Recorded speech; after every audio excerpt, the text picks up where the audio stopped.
বিএনপির ভারপ্রাপ্ত চেয়ারম্যান তারেক রহমানের ৩১ দফা বাস্তবায়নে নারায়ণগঞ্জের ফতুল্লা বক্তবলী গ্রামে বিনামূল্যে ফ্রি মেডিকেল ক্যাম্পে মানুষকে চিকিৎসা সেবা ও ঔষধ বিতরণ করা হয়েছে। বিএনপির জাতীয় নির্বাহী কমিটির সদস্য ও জেলা বিএনপির সাবেক সিনিয়র সহসভাপতি মোহাম্মদ শাহ আলমের উদ্যোগে এ কর্মসূচি পালন করা হয়। আফিয়া জালাল ফাউন্ডেশন ও জান্না ওয়েলফেয়ার ফাউন্ডেশনের যৌথ তত্ত্বাবধানে শনিবার সকাল থেকে বিকেল পর্যন্ত Kanainagar Sobhania school and college মাঠে বিনামূল্যে চিকিৎসা সেবা ও ওষুধ বিতরণ করা হয়। চিকিৎসা সেবা নিতে আসা রোগীরা জানিয়েছেন, আমার ভালো লাগছে, এমন চিকিৎসা ফ্রি চিকিৎসা পাইছি, খুব আনন্দিত হয়েছি, মনে সন্তুষ্ট হয়েছি।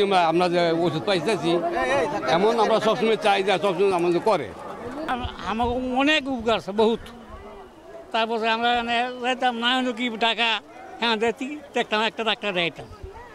ফ্রি মেডিকেল ক্যাম্পের সমন্বয়ক আরাফাত আলম জিতু জানিয়েছেন, বিএনপির জাতীয় নির্বাহী কমিটির সদস্য জনাব শাহ আলমের উদ্যোগে এবং সর্বোপরি আমাদের বিএনপির চেয়ারম্যান জনাব তারেক রহমান সাহেবের নির্দেশে এবং তারেক রহমান সাহেবের ৩১ দফার যে কর্মসূচি এটা বাস্তবায়নের লক্ষ্যে ওনার যে ২৬তম ক্লজ সেটা হচ্ছে সুচিকিৎসা বা চিকিৎসার বাস্তবায়ন, সেই উদ্দেশ্যে কিন্তু শাহ আলম ভাই আজকে এই পঞ্চম ইউনিয়ন এবং ষষ্ঠ অনুষ্ঠান এই টোটাল এই সামগ্রিক এই কর্মসূচি স্বাস্থ্যসেবা কর্মসূচির মাধ্যমে এই ফতুল্লা অঞ্চলে ৫টি ইউনিয়নের প্রায় ১৫,০০০ মানুষ কিন্তু আজকে চিকিৎসা পাচ্ছে এবং ওষুধও পাচ্ছে।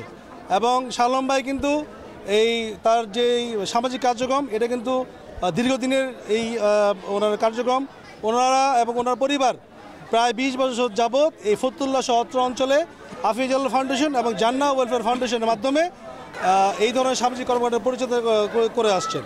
তো আজকে টোটালি ১৭ জন ডাক্তারের সমন্বয়ে এই বক্তবলী যে নদী বিধৌত অঞ্চল এবং কিছুটা জেলা শহর থেকে দূরে সুবিধাবঞ্চিত যে মানুষ, এই মানুষের জন্য কিন্তু ১৭ জন ডাক্তারের সমন্বয়ে আছে এই চিকিৎসা কার্যক্রম চলছে এবং এখানে বরাবরের মধ্যে এখানেও ফ্রি মেডিসিনের ব্যবস্থা করা হয়েছে। নারায়ণগঞ্জের খবর report, Kanainagar Sobhania school and college প্রাঙ্গণ, ফতুল্লা বক্তবলী।